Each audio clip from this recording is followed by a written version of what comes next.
last video of chapter 8. This chapter's been pretty short and pretty, not too hard, I think, so that's good. But this is the last video, and it is on hydrates. So, yes, hydrates. So, what a hydrate is it's a compound where water has become a part of the ionic crystal structure. So a lot of ionic compounds are hygroscopic or hygroscopic. Hygroscopic. What that means is they absorb water and they make it part of their crystalline structure.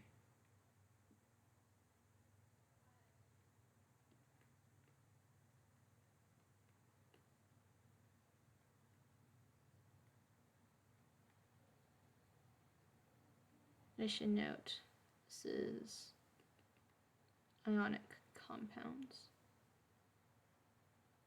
Salt is one of these, when salt clumps together, it's because it absorbs the water.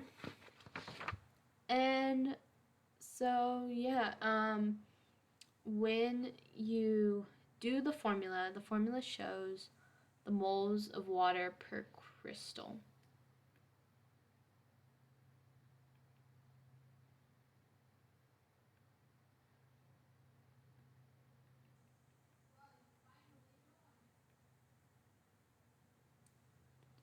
So, so when you name these, it's basically name of the ionic compound, and then it's going to be a prefix, and then hydrate.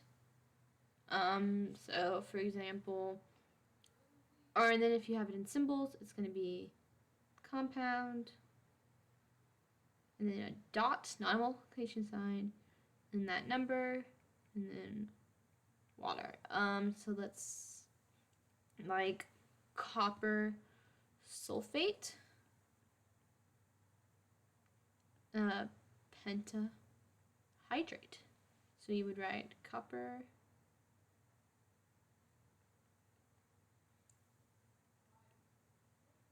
that is the name of it, and then you're going to use those normal prefixes we've been using all year, and just put, oh my goodness, just put hydrate on it, and that's it.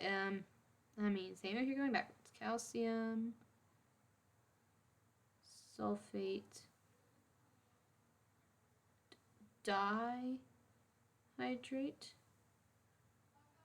CaSO4, that's calcium sulfate, and then just 2H2O. So this is a great time while you're reviewing for the midterm to make sure you know all your prefixes, since you're going to need them for this and a lot of other things. So what you can do is you can analyze hydrates. So when you do this, you heat off or you dry all the water out, so you're just left with the compound. And so you can then compare the masses before and after. And so an example of this is, say we had ammonium.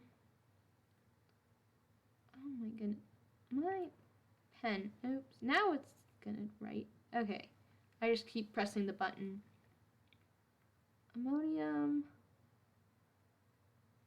phosphate, some hydrate. We don't know how much, but we do know before the hydrated compound had a mass of 10.00 grams, and then the anhydrous compound, the dried out, the no more water compound, just ammonium phosphate compound, had 7.342. That's 5.42 grams. Now this is math. So we can find out how much oxygen it was. Not oxygen, water. Because the water we know was evaporated out, it was subtracted out. So just 10 minus 7.342, which would give us 2.658 grams of water. So that's how much water there was. So now we are going to do more dimensional analysis. So we've got two. We know that this is ammonium phosphate, which is NH3PO4. So we can start with that, start with our given.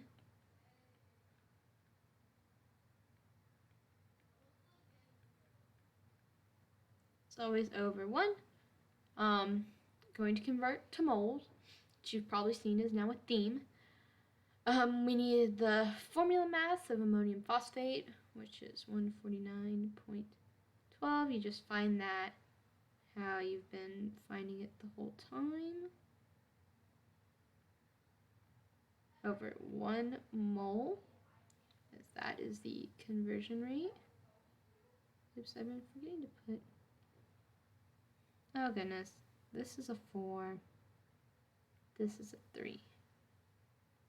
Because ammonium's only 1+ and phosphate's 3+. Okay, so now that we have that,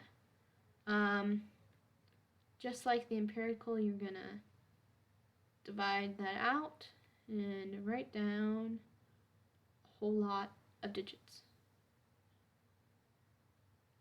So now I'm also gonna do this for the water.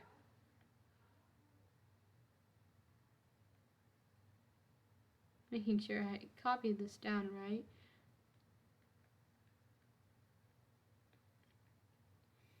And then the formula mass of water is 18.2. And then again, you're just going to divide that out. And then you are going to get a number. Write down just a whole lot of digits. Okay, so like the empirical, now you're going to divide by the smaller one. And when you divide by that smaller one, you get 0. Your smaller one should always be the non-water one. Because as you saw when you're naming it, the water can be, any of those prefixes, but you're only going to have one of the compound. So it should make sense you only get one compound. So divide this by itself, which is going to give you 1, and then divide this, and then again, same as the empirical, it has to be extremely close, or else you're going to need to multiply it to get it to be a whole number. And for us, this is pretty close to 3.